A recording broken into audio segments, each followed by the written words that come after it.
নমস্কার বন্ধুরা, শুভ সকাল। আশা করি সবাই ভালো আছো। আমি আজকে কিন্তু ভীষণ খুশিতে আছি, কারণ আজকে আমরা যাচ্ছি একটা নতুন জায়গার উদ্দেশ্যে। আমরা বলতে আরও অনেকেই যাচ্ছি, আমার হাজব্যান্ডের বন্ধুরাও যাচ্ছে। আজ যাচ্ছি আলিপুরদুয়ার ফালাকাটা। আর ওখানে যাওয়ার কারণ হলো, আমরা আগে যাদের সঙ্গে থাকতাম ওদের একটা ফুটফুটে কন্যা সন্তান হয়েছে, আর ওরই আজ অন্নপ্রাশন। সেই উদ্দেশ্যেই আমরা যাচ্ছি। নতুন জায়গা, নতুন অভিজ্ঞতা, সব কিছুই তোমাদের সঙ্গে শেয়ার করার চেষ্টা করব। তোমরা ভিডিওটা পুরোটাই দেখতে থাকো। এই দেখো, তোমাদের সঙ্গে কথা বলতে বলতে ওদের বাড়িতে পৌঁছেও গেছি। আর এই হলো আমাদের মিষ্টি মেয়ে দেবারতী। ও এত মিষ্টি, ও একদম কান্নাকাটি করে না, সব সময় মুখে একটা মিষ্টি হাসি নিয়ে থাকে। যাই হোক, এই পাশে আমাদের খাবার দাবার একদম রেডি। ওদের বাড়িতে না আজ ভাত হয়নি, ওদের বাড়িতে যেহেতু গোপাল ঠাকুর আছে, আর আজ ওদের গোপাল ঠাকুরকে ভোগ দিয়েছিল। এটা হলো সেই ভোগেরই প্রসাদ। ভোগের প্রসাদে ছিল খিচুড়ি, লাবড়া, লুচি, পায়েস, মিষ্টি। ভীষণই ভালো ছিল খাবারটা। খাওয়া দাওয়া করে আমরা বেরিয়ে পড়েছি শপিং মলে, কারণ ওদের ওই পুচকির জন্যে আর ওদেরও অনেক কিছু নতুন নতুন জিনিসপত্র, জামা কাপড় নেওয়ার ছিল। আমরা গেছিলাম ওদের মার্কেটটা পুরো ঘুরে দেখার জন্যে। আর এই পাশে ওদেরকে দেখো, মেয়ের জন্য এতটাই তাড়াহুড়ো করছিল যে ট্রায়াল রুমে গিয়ে আর ট্রায়াল দেওয়ার মতো সময় ছিল না। ওখানেই ওরা ট্রায়াল দিয়ে দেখে নিচ্ছিল যে পাঞ্জাবিটা একদম ঠিকঠাক আছে কি না। মল থেকে বাড়ি এসে স্নান টান করে একদম সবাই রেডি হয়ে গেছে, আর রেডি হয়ে চলেও এসেছি একটা মন্দিরে। কারণটা হলো, আমাদের ওখানে যেমন দিনে হয় অন্নপ্রাশন, ওদের ওখানে হয় রাতে অন্নপ্রাশন। আর দিনে হবে মুখে প্রসাদ।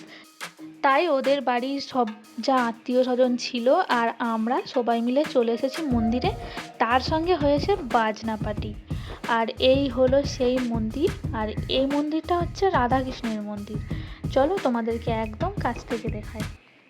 এই যা, আজকে তো আমার ফাইনাল লুকটাই শেয়ার করা হয়নি তোমাদের সঙ্গে। আর এটাই হলো আজকে আমার ফাইনাল লুক। কেমন লাগছে অবশ্যই কমেন্ট করে জানিও। আর এটা হলো আমাদের মা আর মেয়ের ফাইনাল লুক। দুজনকে ভারী মিষ্টি দেখতে লাগছে। আর এটা হলো রাধাকৃষ্ণজির সিংহাসন। সিংহাসনটা দেখেছো কি অপূর্ব দেখতে। আর দূর থেকে দেখো রাধাকৃষ্ণ ঠাকুরটাও কি সুন্দর দেখতে লাগছে। এইবার শুরু হবে মুখে প্রসাদ। ওই যে দাদু, ওর দাদু ওকে প্রসাদ খাইয়ে দিচ্ছে। দেখো, ওদের এমনই একটা নিয়ম যেটা মন থেকে সত্যিই মানা যায় না। মেয়ের মুখে প্রসাদ হচ্ছে, অথচ বাবা মাকে দেখতে নেই। সেই জন্যেই দেখতেই পেলে ওরা ওখানে উপস্থিত ছিল না। আর এটা হলো মহাদেবজির মন্দির, পাশে আছে হনুমানজি। আর এই মন্দিরের পিছন দিয়ে বয়ে গেছে একটা নদী। আর নদীটা ভীষণই শান্ত, মানে নদীটাকে দেখে মনে হচ্ছে একদম পুকুরের জল, তাই না? আর নদীর জল ভীষণ পরিষ্কার। আর ওই পাশে দেখো ঘাট করা আছে, ঘাটেতে তোমরা স্নান করতে পারো, কোনো অসুবিধা হবে না। আর এই জায়গাটা ভীষণই শান্ত, ভীষণই নিরিবিলি, আর ভীষণ সুন্দর।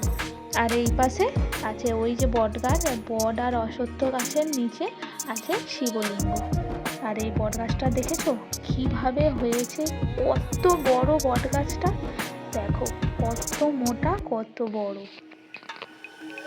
এই মন্দিরে মুখে প্রসাদের পর ওদের গ্রামে যত দেবদেবীর মন্দির আছে সব মন্দিরে গিয়ে ওর মেয়ের মুখে প্রসাদ হবে।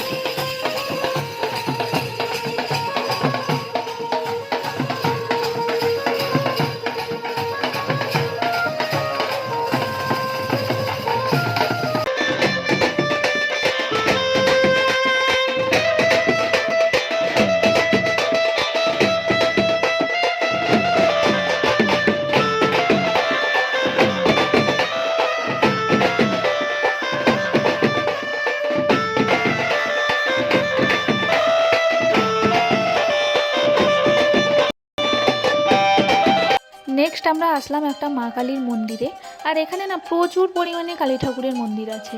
কারণটা হলো, আমরা যেমন কালী পুজোর সময়, মানে দীপাবলির সময় কালী ঠাকুর পুজো করে 2-3 দিন রেখে তারপর আমরা বিসর্জন দিয়ে দিই, ওদের এখানে কিন্তু তেমনটা নয়। ওদের ওখানে আসছে কালী পুজো পর্যন্ত ঠাকুর থাকে, তারপর কালী পুজোর আগে ঠাকুর বিসর্জন দিয়ে আবার নতুন মূর্তি আনা হয়। এদের নাকি এখানে এমনটাই নিয়ম থাকে। এগুলো ছিল আমাদের তরফ থেকে দেবারতীকে দেওয়া উপহার। আমাদের তরফ থেকে বলতে ওরা 3 বন্ধু মিলে একসঙ্গে এই উপহারগুলো দিয়েছে। আর সারাদিন ওর উপর দিয়ে যা ভীষণ ধকল গেছে, ও সন্ধ্যাবেলাতেই ঘুমিয়ে গেছে। আগেই বলেছি ও কান্নাকাটি তেমন একটা করে না, ও ভীষণই মিষ্টি একটা মেয়ে।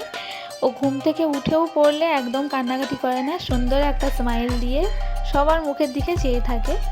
যাই হোক, আত্মীয় স্বজনরাও ধীরে ধীরে আসতে শুরু করেছে। আর এখানে হচ্ছে ডান্স।